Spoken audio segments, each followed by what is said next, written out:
ಈಗ ವ್ಯಾಕ್ಸಿನ್ ಎಷ್ಟು ಇಂಪಾರ್ಟೆಂಟು ಅಂತ ಹೇಳಿ ಈಗ ಅವರೆಲ್ಲರೂ ತಮಗೆ ತಿಳಿಸ್ಕೊಟ್ಟಿದ್ದಾರೆ.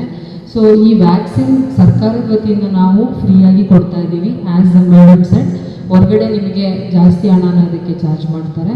ಸೊ ನೀವು ಯೋಚನೆ ಮಾಡ್ಬೋದು, ಇದು ಇಷ್ಟು ಕಾನ್ಫಿಡೆಂಟಾಗಿ ನೀವು ವ್ಯಾಕ್ಸಿನ್ನ ತಗೊಳ್ಳಿ ಅಂತ ಹೇಳ್ತಾ ಇದ್ದೀರಾ, ಯಾವ ಧೈರ್ಯದ ಮೇಲೆ ಅಂತ.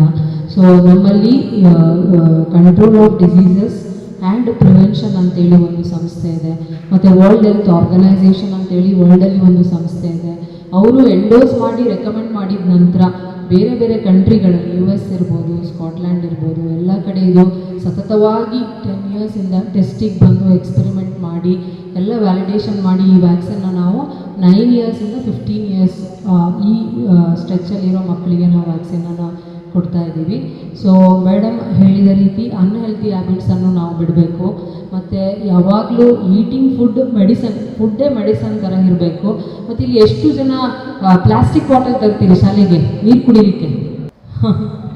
ಆಯಿತು, ಸ್ವಲ್ಪ ಆದಷ್ಟು ಕೇರ್ಫುಲ್ಲಾಗಿ ನಾವು ತಿನ್ನೋ ಊಟ, ಬಳಸೋವಂಥ ವಸ್ತುಗಳು ಅವೆಲ್ಲ ಸೇಫ್ ಆಗಿದೆಯಾ, ಎನ್ವೈರನ್ಮೆಂಟಲ್ ಫ್ರೆಂಡ್ಲಿ ಆಗಿದೆಯಾ, ಅದರಿಂದ ಎನ್ವೈರನ್ಮೆಂಟ್ ಅನ್ನೋದಕ್ಕಿಂತನೂ ಜೊತೆಗೆ ಅದು ನಮ್ಮ ಆರೋಗ್ಯಕ್ಕೆ ಏನು ಹಾರ್ಮ್ ಮಾಡೋದಿಲ್ವಾ ಅದೆಲ್ಲ ನಾವು ನೋಡಿಕೊಳ್ಬೇಕು.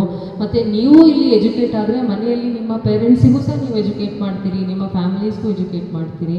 ಮತ್ತು ಎಲ್ಲ ಮಕ್ಕಳು ವ್ಯಾಕ್ಸಿನ್ ಬಗ್ಗೆ ಇಲ್ಲಿವರೆಗೂ ಅವೇರ್ನೆಸ್ ತೊಗೊಂಡಿದ್ದೀರಿ.